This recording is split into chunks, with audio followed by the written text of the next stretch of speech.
মনে রাখবেন, ইহুদি খ্রিস্টানরা মুসলমানদের সবচাইতে বড় শত্রু, সবচাইতে বড় শত্রু।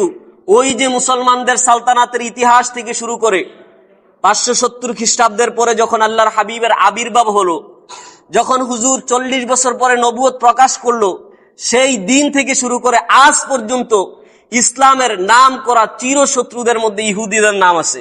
কাদের নাম আছে? ইহুদিদের নাম আছে।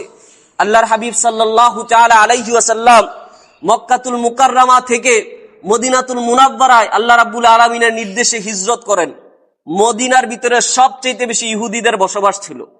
কাদের বসবাস? ইহুদি সম্প্রদায়ের লোক ছিল বেশি। মনে রাখবেন, ইহুদিদেরকে আহলে কিতাব বলা হয়। তারা মুসা আলাইহিস সালাতু ওয়াস সালামের অনুসারী। তাদের মধ্যে ধর্মীয় আলেম আছে। আল্লামা ইমাম জালালউদ্দিন সুয়ুতি তার খাসাইসুল কুবরার ভিতরে লেখেন, আল্লাহর হাবিব সাল্লাল্লাহু তাআলা আলাইহি ওয়াসাল্লামের মিলাদুন নবীর কথা, মিলাদে মুস্তাফার কথা, ইহুদিদের, নাসারাদের এবং বিভিন্ন ধর্মের যেই ধর্মীয় কিতাবাদিগুলো আছে সবগুলার ভিতরে বিশদভাবে বর্ণনা করা আছে। বলেন না সুবহানাল্লাহ। কিন্তু তারা সত্যকে গোপন করেছে। তারা কি গোপন করছে? তারা সত্য গোপন করছে। তারা সত্য বিক্রি করে দিয়েছে। কারণ তারা যদি সত্য গোপন না করত, তখন ওই ইহুদি আলেমদেরকে মানুষ সম্মান ইজ্জত করত। সবাই আমাদের নবী হযরত মুহাম্মদ মুস্তাফা সাল্লাল্লাহু তাআলা আলাইহি ওয়াসাল্লামের দিকে ধাবিত হয়ে গেলে তাদের ধর্মের ভিতরে চুনকালি তো এমনিই পড়ে গেছে, আরো বেশি পরে যাবে। এজন্য মানুষদেরকে তারা ভুল বুঝাইতো। তারা সব সময় সত্য গোপন করত। ইহুদিরা অনেক চক্রান্ত করছে। আল্লাহর হাবিব মদিনায় আসার পরে ইহুদিদের সাথে শান্তি চুক্তি করছে, সন্ধি করছে যে মদিনার ভিতরে আপনারাও বসবাস করবেন, আমরাও বসবাস করব। মক্কার কাফেরদের বেলায় আমরা সবাই এক। যখন আমাদেরকে আক্রমণ করবে আপনারাও আমাদের সাথে প্রতিহত করবেন, আপনাদেরকে যখন আক্রমণ করবে আমরাও আপনাদের সাথে প্রতিহত করব। আমরা মদিনাকে মিলে মিশে রক্ষা করব। আমাদের মদিনাকে আমরা উর্বর জমি হিসেবে আবাদ করব, চাষাবাদ করব। বলেন না সুবহানাল্লাহ। আমার ভাইয়ারা, আল্লাহর হাবিবের এই প্রস্তাব তারা মেনে নিয়েছে। তারা শান্তি চুক্তি করেছে। শান্তি চুক্তির মধ্যে পক্ষান্তরে দেখা যায় দিন যতই যাচ্ছে আল্লাহর হাবিবের অনুসারী ততই বেড়ে যাচ্ছে। বলেন না সুবহানাল্লাহ।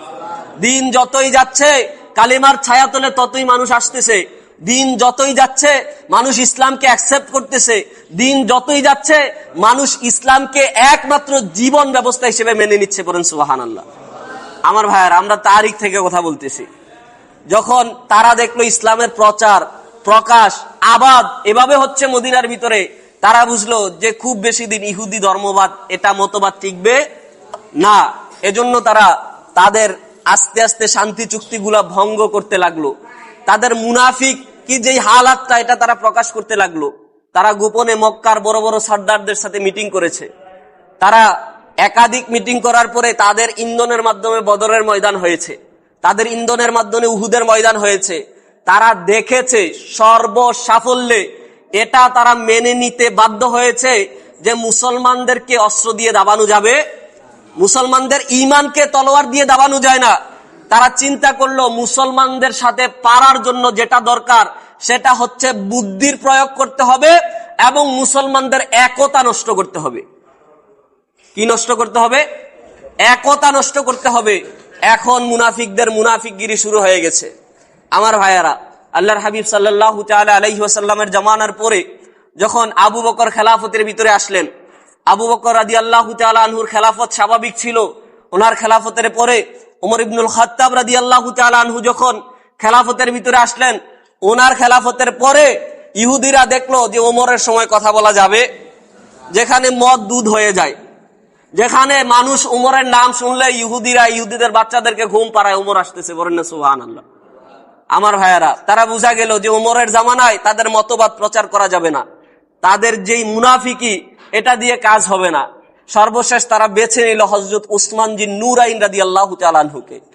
তারা ভাবলো, কারণ ইতিহাসের ভিতরে স্পষ্টভাবে উল্লেখ আছে হযরত উসমান রাদিয়াল্লাহু তাআলা আনহু উনি ছিলেন নরম দিলের অধিকারী। কি দিলের অধিকারী? নরম দিলের অধিকারী, যার মন মানসিকতা ছিল নরম, যিনি মানুষের সাথে ভালো ব্যবহার করত, যিনি ইসলামের বেলায় উদার ছিলেন, যিনি মানুষের সাথে সব সময় তার এত সম্পদ থাকার পরেও, এত টাকা থাকার পরেও, এত অর্থবিত্ত থাকার পরেও মানুষকে কখনো অবজ্ঞা এহানত করে কথা বলতেন না। বলুন সুবহানাল্লাহ।